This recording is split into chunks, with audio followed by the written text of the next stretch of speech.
Hallelujah, shalom. खुदा का धन्यवाद देता हूँ कि खुदा महान है, सामर्थी है। खुदा ने सहयोग किया ताकि हम उसकी आराधना कर सके, उसके नाम को धन्य कह सके। और खुदा को धन्यवाद देता हूँ कि खुदा ने आज की सुबह फिर से हमें मौका दिया ताकि उसकी हुजूरी में आ करके उसकी आराधना कर सके। इससे पहले कि हम आराधना के हिस्से में जाएं, मैं आपको एक वचन से आपकी हिम्मत अफजाई करना मांगता हूँ, जो कि मिलेगा पहला राजा 10 उसकी 9वीं आयत में। कुछ इस प्रकार से लिखा हुआ है, धन्य है तेरा परमेश्वर यहोवा, जो तुझसे ऐसा प्रसन्न हुआ कि तुझे इस्राएल की राजगद्दी पर विराजमान किया। सच बात है, हमारा परमेश्वर ऐसा महान परमेश्वर, ऐसा सामर्थी परमेश्वर है जिसकी हम आराधना कर रहे हैं। वो हमें विराजमान करता है, परिस्थितियों के ऊपर विराजमान करता है, हमें हारने नहीं देता, हमें निराश नहीं होने देता, वरन उस परेशानियों में, उन दिक्कतों में निकाल करके बाहर ले आता है ताकि हम आजादी के साथ उसकी आराधना करें, उसके नाम को धन्य कहें। अगर आप पतरस के जीवन में देखेंगे, जब परिस्थितियां आई तो उसको डुबाने लगी। कई बार हम भी परिस्थितियों को देख करके डूबने लगते हैं, निराश हो जाते हैं, परेशान हो जाते हैं, लेकिन उस परेशानी में खुदावन का हाथ हमें थामने के लिए आ जाता है ताकि हम उसकी आराधना करना सीख जाए, उसके नाम को धन्य कहना सीख जाए और उसके नाम को मुबारक करना सीख जाए। आज की सुबह मैं इस वचन के द्वारा आपको उत्साहित करना चाहूंगा और ये वचन आप आशीष के तौर पे इस तरीके से अपने लिए क्लेम कर सकते हैं कि धन्य है मेरा राजा जिसने मुझे इस्राएल की राजगद्दी पर विराजमान किया है। वो विराजमान करता है ताकि शादमानी के साथ हम उसकी आराधना कर सके, उसके नाम को धन्य कह सके। आए हम खुदा की धन्यवाद दें, खुदा को मुबारक कहें। Thank you father, thank you Jesus.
जगत की ज्योति है प्रभु जी। आपने हम सबको उस अंधकार से निकाल लिया परमेश्वर और ज्योति में लेकर आए पिता परमेश्वर। धन्यवाद देते हैं प्रभु, आपके नाम को ऊंचे पर उठाते हैं क्योंकि आपका नाम सबसे ऊंचा है प्रभु। हम सब मिलकर प्रभु आपके नाम को धन्य कहते हैं, मुबारक कहते हैं प्रभु जी।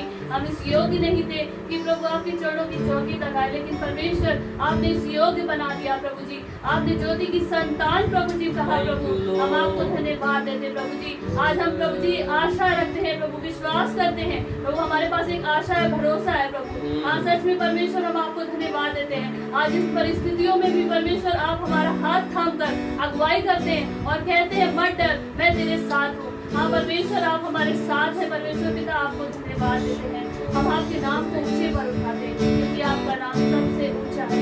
आपकी गणना सदा की है प्रभु। आप हमारे जीवन में दिन प्रतिदिन अपनी गणना को नया करते जाते हैं प्रभु। हमारे जीवन में दिन प्रतिदिन अपनी बातों को प्रकट करते हैं ताकि आपकी इच्छा हमारे जीवन में प्रत्येक दिन पूरी हो प्रभु जी। हम आपको धन्यवाद देते हैं, आपकी स्तुति करते हैं परमेश्वर, आपके नाम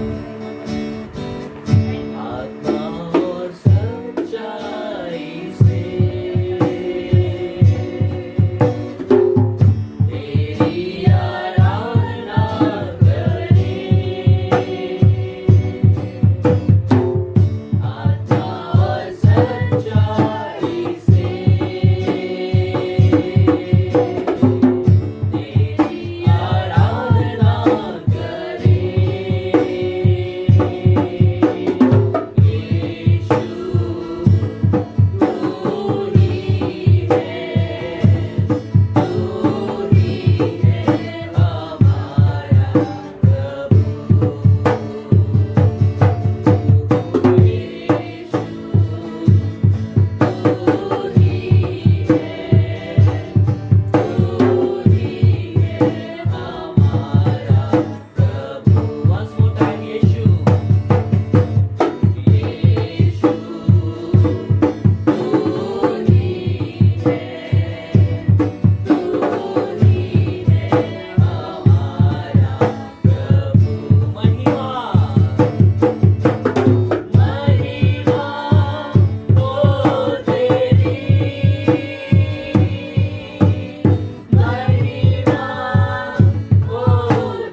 प्रेज़ द लॉर्ड। मैं खुदा यीशु मसीह का धन्यवाद देता हूँ कि आप इंटरनेट के माध्यम से हमारे साथ, हमारे परिवार के साथ उसकी स्तुति और आराधना में मौजूद होंगे, और मैं उम्मीद करता हूँ कि आपको निश्चय आशीष मिली होगी।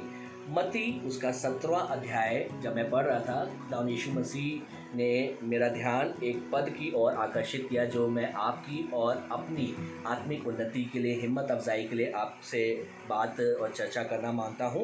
यहाँ पे लिखा हुआ है कि यीशु मसीह पतरस, याकूब और यूहन्ना के साथ एकांत में पर्वत पर गए और वहाँ उनकी मुलाकात एलिया से, मूसा से होती है। उनका एक अजीब रूपांतरण होता है, और यहाँ पर दूसरे पद में हम देखते हैं लिखा हुआ है, उसका जब रूपांतरण हुआ तो उसका मुंह सूर्य की नाई चमका और उसका वस्त्र ज्योति की नाई उजाला हो गया। ये दृश्य चेलों ने कभी नहीं देखा था, और ये उनके लिए एक नया एहसास था, अनुभव था। वो बहुत प्रफुल्लित हुए थे।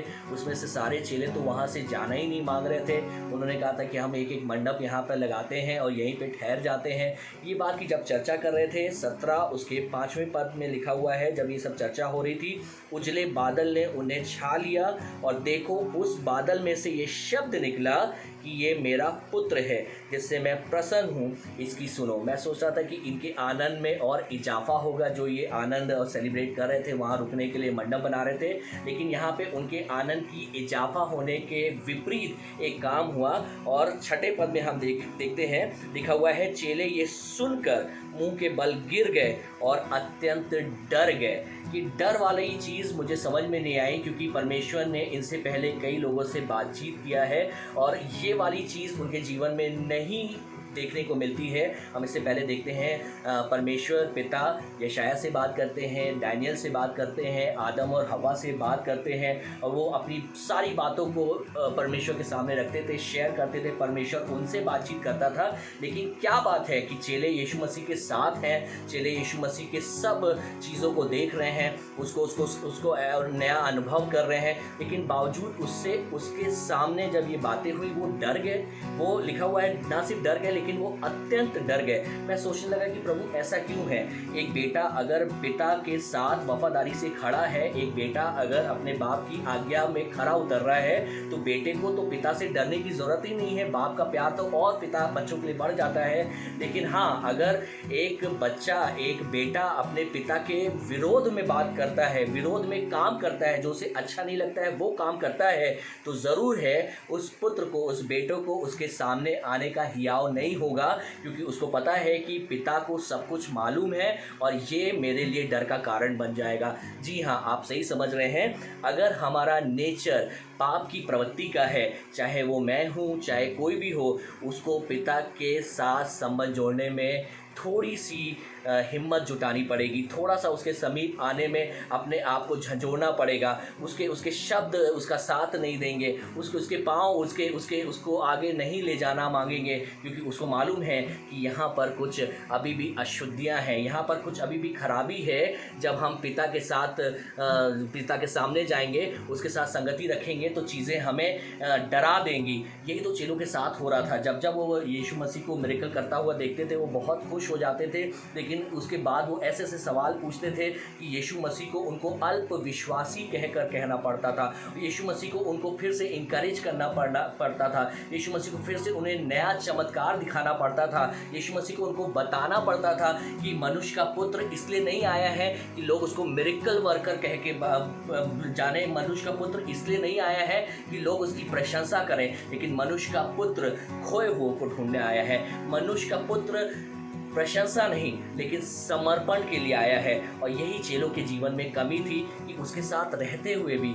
उससे डरते थे, वो अपनी बात को नहीं कह पाते थे। जी हाँ, ये पाप है जो मेरे पिता से मुझे जोड़ने में बिल्कुल गलत तरीके से खाई का काम करता है। ये पाप है जो मेरे पिता से मेरी मोहब्बत को छीन लेता है। अय्यूब के सामने भी जब मैं देख रहा था, उसके 42 अध्याय उसके 5वें और 6ठे पद में अगर आप देखेंगे, जहाँ पर अय्यूब की मुलाकात कई कठिनाइयों के बाद, कई समस्याओं के बाद परमेश्वर की आवाज़ सुनता है, परमेश्वर से मुलाकात होती है, तो वो कहने लगता है कि मैंने कानों से तेरा समाचार सुना परंतु अब मेरी आंखें तुझे देखती है। उसके बाद ध्यान से सुनिएगा, लिखा हुआ है, इसलिए मुझे अपने ऊपर घृणा आती है। क्यों घृणा आती है? क्योंकि जब तू सुसमाचार सुन रहा है, जब तू अपनी आंखों से उसको देख रहा है, तो तुझ अय्यूब को तो चाहिए कि उसकी तरफ भाग के जाता, उसके चरणों में गिर जाता, अपने दर्द को बयान करता। लेकिन अय्यूब ने आगे जो बयान किया वो मेरी और आपकी बरकत का कारण है। उसने कहा, इसलिए मुझे अपने ऊपर घृणा आती है। जब यीशु मसीह की प्रेजेंस आई, उसकी आवाज आई, उसकी निकटता आई, तो वो कहने लगा कि मुझे अपने ऊपर घृणा आती है और मैं धूली और राख में पश्चाताप करता हूँ। धूली और राख मुझे और आपको मालूम है पश्चाताप को दिखाती है, अंगीकार को दिखाती है, दीनता को दिखाती है, ताकि हम उसके करीब आ सकें। मैं धन्यवाद देता हूं कि अय्यूब का ये स्टेटमेंट जब उसने कई हज़ारों साल बोला, आज मेरे और आपके लिए आशीष का हिस्सा बन गया। इस हिस्से से मैं आपको उभारना मांगता हूं और ये बात के लिए आपको उत्साहित करना मांगता हूं कि जब हमारे जीवन में कहीं ना किसी चीज़ की कमी होती है, हमें पता चलता है, इस चीज़ को लेकर हम अपने मालिक के पास जाएंगे। इस छुपे हुए खजाने को लेकर जो पाप से भरा हुआ है, जब हम अपने मालिक के पास जाएंगे, मालिक की ओर से हमारे लिए न्याय रखा है, मालिक की ओर से हमारे लिए शायद दंड रखा है, लेकिन मैं धन्यवाद देता हूं कि वो हमें अवसर देता है, वो हमसे प्यार करता है, वो हमसे अनोखा प्यार करता है, इसीलिए उसने हमें इकलौता पुत्र दिया है। मैं यकीन करता हूं कि ये ठहराव का समय खुदावन यीशु मसीह की ओर से हमारे और आपके लिए है, ताकि हम इस ठहराव के समय में अपने जीवन को उभारें, अपने जीवन को पवित्र स्थान में ले जाने के लायक बने। हमने बहुत सी आज्ञाएं मानना सीख ली, बहुत सी चुनौतियों का सामना करना सीख लिया, सुख में दुख में चलना सीख लिया, लेकिन अभी भी शायद हम पवित्र नहीं हो पा रहे हैं। मैं उसकी उपस्थिति को एंजॉय नहीं कर पा रहा हूँ। क्यों नहीं कर पा रहा हूँ? कारण मुझे और आपको मालूम है। वो कारण आइए ढूंढें। ये लॉकडाउन का समय शायद खुदावंद यीशु मसीह ने हमें इसीलिए दिया है। अभी न्यूज़ में आज के डेट में देख रहा था, लॉकडाउन 31 मई तक फिर से बढ़ा दिया गया है। क्यों बढ़ा दिया गया है? ये खुदावंद यीशु मसीह की इच्छा है, ये खुदावंद यीशु मसीह की योजना है कि उसके बच्चे और जूफे से साफ किए जाएं, उसके बच्चे और पवित्र स्थान में आकर अपने बाप के साथ संगति कर सकें। आइए अपने आप को उभारें, आइए अपने आप को तैयार करें कि खुदावंद यीशु मसीह जिस तरह से आपने अय्यूब को वो स्पिरिट दी कि उसने अपने आप को धूली की राख से नम्र बनाते हुए दीनता के साथ पश्चाताप की तरफ लेकर के गया। आइए उस हिस्से को हम ट्रिम करें, उस हिस्से को हम काट दें, उस हिस्से को हटा दें जो मुझे मेरे पिता से संबंध हासिल करने में डराती है, जो मुझे मेरे पिता के समीप ले जाने में रोकती है। और मैं विश्वास करता हूँ हमें पवित्र आत्मा इसमें पूरी तरह से मदद करने को तैयार है। पवित्र वचन, यीशु मसीह का जीवित वचन हमारे साथ है, उसके वायदे हमारे साथ हैं, जो हमें उत्साहित करके हमारे उन कारणों से हमें जैवन करके यीशु मसीह के पास उस पवित्र स्थान पे ले जा सकती हैं। आइए अपने आप को तैयार करें, आइए फिर से अपने आप को चमकाएं, आइए फिर से यीशु मसीह से वादा करें और उससे वो वादा करें कि प्रभु आपने कहा है कि पवित्र बनो क्योंकि मैं पवित्र हूँ। प्रभु यीशु मसीह इसके लिए आप मेरी सहायता करेंगे। अपने आप को एक कुर्बान गाह की तरफ लेके जाइए, कुर्बानी करके यीशु मसीह के पास रखिए और कहिए कि प्रभु यीशु मसीह मैंने वचन जान लिया है, मैं बहुत अच्छा प्रचार कर लेता हूँ, बहुत अच्छा म्यूजिक मुझे बजाना आता है, मेरे सामने प्रचार के लिए वर्स की लाइन लगी है, मेरे दिमाग में वर्स रहता है, लेकिन शायद इस मामले में मैं धीर हूँ, इस मामले में मैंने कभी ध्यान नहीं दिया। आइए अपने आप को फिर से तैयार करें और मैं विश्वास करता हूँ इसमें हमारे समर्पण के द्वारा यीशु मसीह अपनी कुव्वत और सामर्थ से हमें भरेगा और उस पवित्र स्थान में पवित्रता के साथ ले जाने में हमारी मदद करेगा। खुदा यीशु मसीह आपको बहुत से आशीष से भरे। हालेलुया।